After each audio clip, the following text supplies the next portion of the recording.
పవన్ కళ్యాణ్ మీద యూట్యూబర్ రావణ్ గారి గురించి ఇన్సిడెంట్ ఆంధ్రప్రదేశ్లో జరుగుతుంది.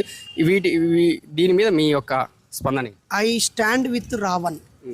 Single statement. రావణ్ తప్పు మాట్లాడా ఒప్పు మాట్లాడా అనేది న్యాయస్థానాలు చూడాలి. కానీ ఇలా కక్ష సాధింపుగా బెయిల్స్ రద్దు చేస్తూ బెయిల్స్ ఇస్తున్నా కొద్దీ కేసులు మారుస్తూ కఠినమైన సెక్షన్స్ మారుస్తూ అతనిపై చేయడం అనేది ప్రభుత్వం తన చేతగానితనాన్ని ప్రదర్శించడము. అలాగే రాజ్యాంగం మీద ప్రమాణం చేసి రాగద్వేషాలకు అతీతంగా అంతఃకరణ శుద్ధితో అని ప్రమాణం చేసిన వీళ్ళు కక్ష సాధింపుతో ఉండడం చాలా బాధాకరం. ఇది కూటమి ప్రభుత్వం చేసిన ఒక తప్పు పనిగా నేను భావిస్తున్నాను. ప్రజలు కోపం వచ్చినప్పుడు తిరుతారు, అరే ముఖ్యమంత్రిగా నువ్వు మనిషివారా అని అంటారు.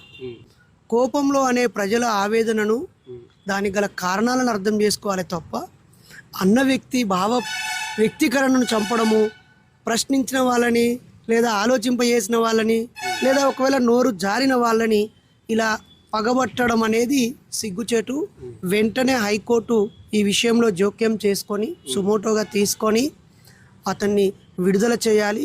ప్రభుత్వం అతనిపై ఇంకా ఎంత కక్ష సాధింపు చేస్తే సమాజంలో ప్రశ్నించే ప్రజల గొంతు అంత బలంగా వినిపిస్తుంది. రావణ్ ఒక ధిక్కార స్వరం. ఈరోజు ఆయన ప్రశ్నిస్తే అలా చేశారు, 100 మంది పోలీసులను పెట్టి. రేపు అడుగడుగున ప్రశ్నిస్తారు, ఎంతమందిని పెడతారు? విమర్శ సరైందా కాదా, వాళ్ళు చేసిన సూచన సరైందా కాదా అని ఆలోచించాలి తప్ప మాట్లాడిన వ్యక్తి మీద కక్ష సాధింపు అనేది ప్రభుత్వానికి చెడు.